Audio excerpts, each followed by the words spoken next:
दोस्तों ये है Yamaha V Max super duper bikes का क्रूजर बाइक। इसके बारे में कहा जाता है कि ये रेस बाइक और क्रूजर का मर्जर है। हम लोग इसको लेके चले जाएं सब्जी लेने, तो ये उनके लिए नहीं बनी उनके लिए नहीं है। बनी। ये इंजन है रेसिंग। जब तक आप इनको चपेड़े नहीं मारेंगे तब तक ये खुश नहीं रहेंगे। जापान ने तहलका मचा दिया, सब अंधी मचा दी। सब्सक्राइब करें और बेल दबाएं ताकि कोई खबर रह न जाए। अस्सलाम वालेकुम, मैं हूं तारिक महबूब, आपका होस्ट, और आज मैं अपने बाइकर दोस्तों के लिए एक सुपर डुपर ड्रैगस्टर बाइक का रिव्यू लेकर आया हूं यामाहा वी मैक्स का। तो दोस्तों ये है Yamaha V Max super duper bikes का cruiser bike. Yamaha V Max के engine power 1700 cc, 200 horsepower जो कि शाफ्ट ड्रिवन है। 3 तरह की टेक्नोलॉजीज आती हैं, एक चेन ड्रिवन है, एक बेल्ट ड्रिवन है और ये शाफ्ट ड्रिवन बाइक है जो कि बेस्ट टेक्नोलॉजी कहलाती है। शाफ्ट ड्रिवन बाइक जो है वो आपके इंजन के साथ जो पावर है वो डायरेक्ट क्रैंक के ज़रिए शाफ्ट को डायरेक्ट मिलती है और आपके रेयर व्हील के अंदर उसी वक्त 197 हॉर्स पावर की पावर जनरेट होती है, जो कि एक बाइक के अंदर नामुमकिन सी बात है। इस बाइक की top speed 250 kilometre per hour है, लेकिन चलाने वाले इसको 300 प्लस भी लेके चले जाते हैं। अब हम चलेंगे इसके ऑनर के पास और हम उनसे ऑनर रिव्यू लेंगे, इस बाइक के मज़ीद स्पेसिफिकेशन को जानेंगे और उनसे पूछेंगे कि बाइक का उनका एक्सपीरियंस कैसा है और इस बाइक की क्या ऐसी ख़ास बात है कि पूरी दुनिया में इस बाइक को बाइकों का क्रूज़र माना जाता है। चलिए आए चलते हैं। मोहसिन सलीम मेरे बड़े अच्छे दोस्त हैं और इस बाइक के ऑनर हैं, तो आइए आपको इनसे मिलवाते हैं और इस बाइक के बारे में मज़ीद जानने की कोशिश करते हैं कि इस बाइक के अंदर क्या खासियत है, किस तरह से इसके वेट डिवीजन है, इसकी ब्रेक्स का सिस्टम क्या है, इसका इंजन की क्या टेक्नोलॉजी है और इसके अंदर कूलिंग सिस्टम किस तरह से ऑपरेट करता है। जी मोहसिन साहब, अस्सलाम वालेकुम, कैसे हैं आप? तबीयत ठीक है आपकी? मैं बिल्कुल ठीक हूँ जनाब, आप कैसे हैं? अल्हम्दुलिल्लाह। आपका शो फर्स्ट ऑफ ऑल आपने मुझे बुलाया जी, इसके लिए इट्स अ ट्रिब्यूट, मेरे लिए एक इज्जत की जगह पे आता है। बहुत शुक्रिया आपका, बहुत मशहूर आदमी है जनाब। बहुत शुक्रिया आपका। मोटर इंडस्ट्री में, थैंक तो यू। मेरे लिए ऑनरेबल बात है जी। बहुत शुक्रिया आपका। मोहसिन साहब मुझे आप ये बताइएगा कि इसकी ब्रेक्स के बारे में आप मुझे बता रहे थे कि ब्रेक्स जो है इसकी किस तरह से काम करती हैं? सर ब्रेक्स तो जो नॉर्मल जिस तरह से बाइक की कोई काम करती हैं 2 व्हील की उसी तरह करती हैं, बट इसका फीचर एक स्पेशल है जिसको हम एक खास एक कहते हैं कि जो किसी और मोटरसाइकिल में नहीं आता इस कैटेगरी में। ठीक है, से क्रूजर कैटेगरी में पहले इसको कहते हैं ड्रैगस्टर। ड्रैगस्टर का मतलब है कि आप राइडिंग पोजीशन इज स्ट्रेट, आप बैठे हैं बड़े कंफर्टेबल अंदाज में, ठीक है, लेकिन जान इसके अंदर इंजन जो है वो रेस बाइक वाला है। बिल्कुल ठीक है, है। इसलिए इसको मर्जर कैटेगरी कहा जाता है। तो इसके बारे में कहा जाता है कि ये रेस बाइक और क्रूजर का मर्जर है। उसकी वजह से उन्होंने इसके अंदर एक खास फीचर दिया है जो कि ब्रेकिंग सिस्टम है, क्योंकि जाहिर है जी जितने ज़्यादा हॉर्स पावर है, जितना इसका वेट है और जो इसकी power delivery, power to weight ratio है, ब्रेकिंग उसी तरह होनी चाहिए। आमतौर पे जो बाइक्स देखी जाती हैं उनके अंदर जो ABS सिस्टम आता है वो कंबाइन ABS सिस्टम आता है कि अगर आप पिछली ब्रेक को लगा रहे होते हैं तो अगली ब्रेक भी उसके साथ ऑपरेट कर रही होती है, या अगर आप फ्रंट ब्रेक यूज़ करते हैं तो रेयर ब्रेक जो है वो भी साथ वर्क कर रही होती है। इसके बारे में जो है इस बाइक के अंदर ऐसी क्या खास बात है वो आप मुझे बताएं। यहाँ पे मैं थोड़ी सी तरदीद करूँगा आपको, with due respect. Combine brake system आता है, उसको कहते हैं लिंक ब्रेक सिस्टम। ठीक है, लिंक ब्रेकर कहते हैं उसे। जो ABS का मॉडल होता है उसका यूनिट एक होता है जो कि आपकी डिवीजन कर रहा है ब्रेक की लाइनिंग की। ABS का काम है आपकी ब्रेक को छोड़ के जो इमरजेंसी ब्रेकिंग में टायर या व्हील स्किट ना हो और ब्रेक फेलियर ना आए। इसके अंदर इंडिविजुअल ABS ब्रेक सिस्टम है जो कि इसकी जरूरत थी। तो क्या वो खतरनाक नहीं होता? सर ये अगर ना होता तो शायद ही खतरनाक होती। अच्छा, जबरदस्त सर। तो ये ब्रेक्स जो है वो किस तरह से काम करती हैं ये आप मुझे बताइएगा कि ये इसकी जो पिस्टन है इसमें कितने पिस्टन्स हैं और इसका जो डिस्क का साइज़ है वो डिस्क का साइज़ क्या है, टायर का साइज़ आपने मुझे बताना है और इसकी किस तरह से ये काम करती है ब्रेक। तारिक इसके अंदर जो है चूँकि पावर बहुत ज़्यादा है, 197 हॉर्स पावर इसके रियर व्हील पे प्रोड्यूस होते हैं। बिल्कुल ठीक है, जो बहुत ज़्यादा है बिल्कुल इस ट्रैक्टर के लिए। तो इसको जाहिर है हमें रोकना भी उसी जापान ने जब इसको डिज़ाइन किया है तो जो कंपनी है उसको डिज़ाइन करती है ब्रेकिंग एंड परफॉर्मेंस को इकट्ठा। बिल्कुल ठीक है। अभी इसमें जनाब जो है एक तो इसके जो ब्रेक सिस्टम है वो इंडिविजुअल है ABS ब्रेक सिस्टम और बहुत ही ज़्यादा एफिशिएंट ABS ब्रेक सिस्टम है।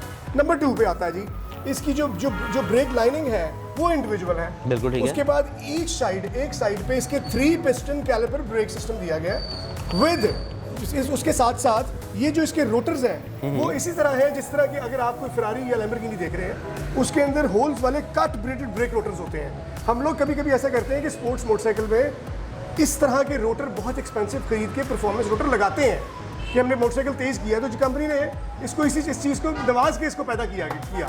अभी इस ब्रेक सिस्टम का क्या काम है जनाब कि ये एक तो इंडिविजुअल ABS है, उसके बाद इसका जो रोटर साइज़ है वो एक आम ब्रेक रोटर साइज से इस कैटेगरी की बड़ा है और थिक है, और ईच साइड में 3 ब्रेक पिस्टन कैलिपर होने का मतलब है कि मोटरसाइकिल जनाब अगर आप चाहें तो ब्रेक दबाएं थोड़ी सी तो ये रोलिंग बर्नआउट देगी।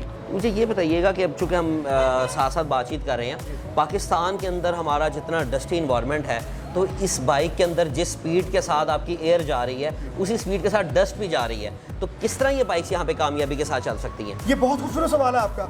पाकिस्तान में मट्टी बहुत है और मट्टी की वजह से इंजन उड़ जाते हैं। लोगों का प्रॉब्लम ये है कि देखें, ये रैम एयर इंडक्शन कहते हैं, डायरेक्ट एयर इंडक्शन सिस्टम, जो कि सुपर कार्स में भी आता है। बिल्कुल।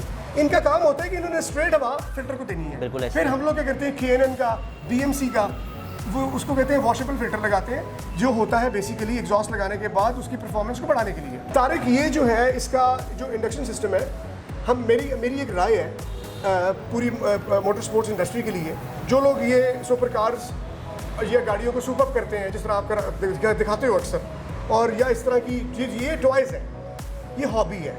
अगर कोई मोटरसाइकिल ले रहा है और वो हॉबी को अडेप्ट कर रहा है, तो हॉबी का मतलब है उसमें अपने आप को इंजेक्ट करना, बिल्कुल अपने टाइम को देना, खुद साफ करना, उसका ख्याल रखना। तो ये सबसे ज़रूरी सवाल था आपका कि जो एयर फिल्टर है, जब अगर आपने डाला है या पुराना ओरिजिनल एयर फिल्टर है जो चल रहा है, तो आपको हर 500 किलोमीटर पे आफ्टर मार्केट एयर फिल्टर को रिचार्ज करना है मट्टी की वजह से, क्योंकि बहुत मट्टी है पाकिस्तान में। बिल्कुल ठीक है। बाइक को हम अगर स्टार्ट खड़ी करना चाहते हैं तो कितनी देर तक, क्योंकि इसके साथ फैंस नहीं आए रेडिएटर के साथ? मैं भी आपके बारे में उसी के बारे में बताऊंगा। देखिए, इसके अंदर 2 फैंस हैं, ठीक है, एक रेडिएटर को लगा है, ठीक है, और एक ऑयल कूलर को लगा है। बिल्कुल ठीक है, ठीक है सर। नंबर 2 पे आता है सर, देखिए इसका रेडिएटर बहुत बड़ा है, यहाँ तक आता है। जो इसकी डायमेंशंस है वो एक आम रेडिएटर से बहुत बड़ी हैं। अच्छा, अभी मैं आपको ये चीज़ बताना चाहता हूँ कि ठंडा मोटरसाइकिल का काम है, अगर आप खड़ी है मोटरसाइकिल तो 102 सेंटीग्रेड पे, जिसको हम फ़ारेनहाइट में कन्वर्ट करें तो वो मोर और लेस जो है वो बनता है तकरीबन 216-212 फ़ारेनहाइट, जिस पे आपका फ़ैन ऑन होगा। बिल्कुल ठीक है। तो फ़ैन ऑन होने का मतलब गाड़ियों की टेक्नोलॉजी में या मोटर इंडस्ट्री में है कि हाफ पे टेम्परेचर गया। बिल्कुल ठीक है। तो ये कोई बुरी बात नहीं है। हाँ, आप जब जो लोग कहते हैं मोटरसाइकिलें गर्म हो जाती है, उनका कॉन्सेप्ट गलत है। दुबई हमसे ज़्यादा गर्म मुल्क है। कैलिफोर्निया में सारा साल गर्मी पड़ती है और सबसे ज़्यादा मोटरसाइकिल वहाँ है दुनिया में। अच्छा, हम लोग क्या करते हैं, हम लोग इसको लेके घुस जाते हैं इचरे में, हम लोग इसको लेके चले जाए सब्जी लेने, तो ये उनके लिए नहीं बनी है। ये इंजन है रेसिंग। जब तक आप इनको चपेड़े नहीं मारेंगे तब तक ये खुश नहीं रहेंगे। अगर आप बैठे हैं इस पर तो आपका काम है इसको रैव करें, तब ये ठंडी रहती है। यानी कि ये बाइक सिर्फ और सिर्फ स्पीड के लिए बनाया है। बिल्कुल ऐसे ही। अच्छा, मुझे अब आप इसके इंजन के बारे में बताएं कि ये जो इसके वॉल्व सिस्टम है ये किस तरह से काम करते हैं, किस तरह से इसमें फ्यूल इंजेक्शन होती है और पावर किस तरह से इसकी जनरेट होती है? सर, पावर जनरेट जो है उसका काम, वो सबसे मेन आता है सोर्स उसका स्पार्क प्लग। आपने इग्निशन को इग्नाइट किया, ये किल स्विच है, ये इग्निशन है। इग्निशन इग्नाइट हो गया, फायर ऑर्डर आया, प्लग ने अंदर कंबशन चैम्बर में बर्निंग स्टार्ट कर दी। बिल्कुल ठीक है। व्हिच इज इतना सा होता है वो। बिल्कुल सही है। इसमें मेरे ख्याल में थोड़ा सा बड़ा होगा क्योंकि ये V4 इंजन है। 1 और 2 क्यूबिक इंच इसका जो है ना। जी हाँ। तारिक, you know everything, आपको हर चीज़ का पता है। अच्छा, अब सबसे जो मेन इसका सवाल था वो पूछने वाला, इस V-Max में आज तक कितने मॉडल आए हैं और कितनी जनरेशन अब तक आ चुकी है? Very good question sir. देखिए, excuse me, V-Max first generation जो है, पहली जनरेशन, वो जनाब बहुत साल चली है। गालिबन मुझे 1985 से स्टार्ट हुई थी। 1985 में वो स्टार्ट हुई। जी हाँ। और वो चेंज हुई जाके सर 2009 में 2009 में 7-8 में नहीं, जी हाँ। 8, यस यू आर राइट, आप सही कह रहे हैं। क्योंकि मैंने तो सर इतनी मोटरसाइकिलें चला ली हैं, कुछ चीज़ें एक्सीडेंट में नहीं रहती हैं। तो ये जब आया, देखिए आप 85 से लेकर 2007 तक एक मॉडल चलना, इसका मतलब है कि वो शाहकार मॉडल था। बिल्कुल ऐसे ही है। जापान ने पता नहीं क्या बना दिया कि उनको चेंज नहीं करना पड़ा, नहीं तो इतनी बड़ी स्पीड दौड़ है इनकी बिजनेस की कि ये तो हर 2 साल बाद नया मॉडल आ जाता है। ट्रिम लेवल चेंज करते हैं, इंजन चेंज करते हैं, चेसी चेंज करते हैं। ये जो मोटरसाइकिल बनाते हैं, जिस तरह ये है, या कुछ चंद एक मोटरसाइकिल जापान बना रहा है जिसमें हायाबुसा आता है, जिसमें ZX14R आता है, वो बनाते हैं सर अपनी मैक्सिमम टेक्नोलॉजी को। वो कई सौ साल चलता है, 8-8, 10-10 साल। बाइक्स में डिफरेंट बाइक्स आती हैं, कोई ट्रेडिशनल आती हैं, कोई स्पोर्ट्स आती हैं, कोई आपकी ट्रैक बाइक्स आती हैं, कोई आपकी यानी कि डिफरेंट आपकी हार्ले डेविडसन टाइप्स आ जाती हैं। जिस तरह ये आपके पास बाइक खड़ी हुई है, हार्ले में भी है, आपके पास रेसिंग बाइक्स भी हैं।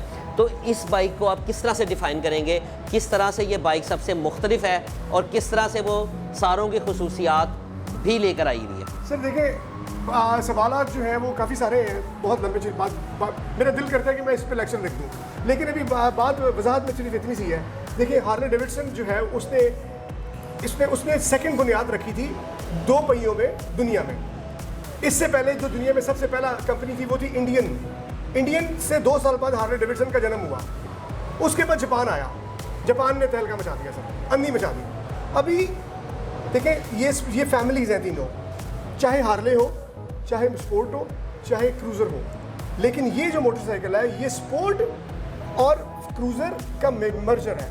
मर्जर मीन्स आप कंफर्टेबल बैठे हुए हैं, यहाँ से सिर्फ हमारे पर ही चले जाए, आपको थकेंगे नहीं। स्पोर्ट्स और स्ट्रीट बाइक का मर्जर है। यानी कि अगर आप इस पर रेस लगाना चाहें तो आप रेस लगा सकते हैं, अगर आप इस पर क्रूजिंग करना चाहें, आप इसके ऊपर एक लंबा टूर करना चाहें तो आप इसके ऊपर एक अच्छा टूर भी कर सकते हैं। कंफर्ट लेवल के हिसाब से आप इस बाइक को कंपैरेटिवली अदर स्ट्रीट बाइक्स के साथ कितना नंबर देंगे? सर ये नंबर 1 पे है। ये नंबर 1 के ऊपर है। नंबर 1 पे है। जॉन इब्राहिम को करते हैं, वो आइडियलिस्टिक राइडर है सारे हमारे एशियन राइडर्स के लिए, बिकॉज उसके पास सबसे बड़ी कलेक्शन है। अच्छा मोहसिन भाई, ये बात मुझे बताएं इसके एग्जॉस्ट के बारे में कि ये आफ्टर मार्केट एग्जॉस्ट है या ये इसका ओरिजिनल एग्जॉस्ट है?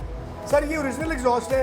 ये इसको कहते हैं कैनेस्टर। ठीक है। ये 2 कैनेस्टर हैं अलग अलग सिलेंडर्स के ऊपर। ठीक है। नीचे इसके दरमियान में आता है जिसको कहते हैं मिड पाइप और कैटलैक कन्वर्टर, जो फ्यूम्स और पोल्यूशन को रोकता है।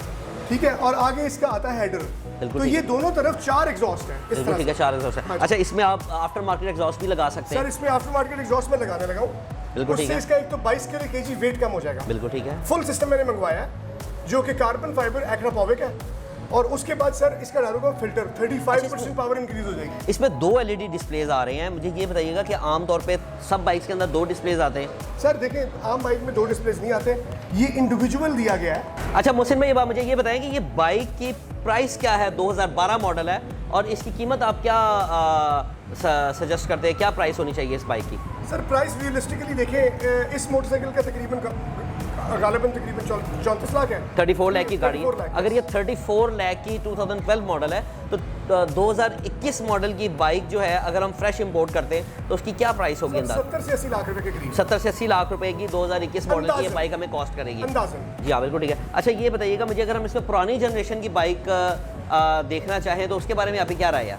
सर बिल्कुल दिखाऊंगा मैं आपको। अच्छा। और अवेलेबल है बहुत सारे यूनिट पाकिस्तान में, लेकिन जो मेरे पास अवेलेबल है वो 6000 चला हुआ है। बिल्कुल ठीक है। और वो दिखाएंगे आपको। चलिए बिल्कुल ठीक है। नेक्स्ट शो आपके साथ जो है वो हम उसकी फर्स्ट जनरेशन के ऊपर करेंगे और आपके साथ हम इसकी राइड भी लेंगे।